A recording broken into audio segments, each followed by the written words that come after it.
tăng thấy cái tăng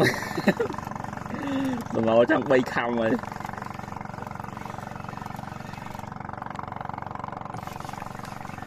một chạm bạn bầy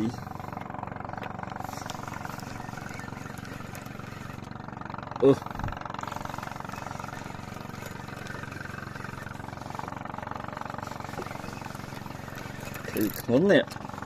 già lư ăn giá đấy ạ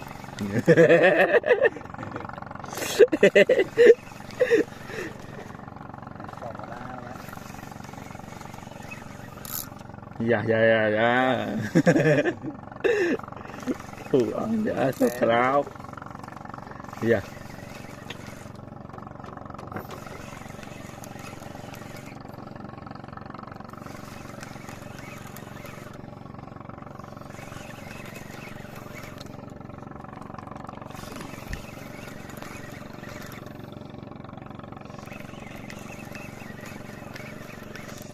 ô dù mấy rồi đó là đó sai phò không đó ốt mơ đó đây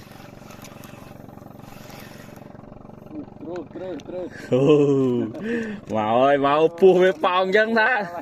ô tẹt nè tẹt chắc mình tăng rồi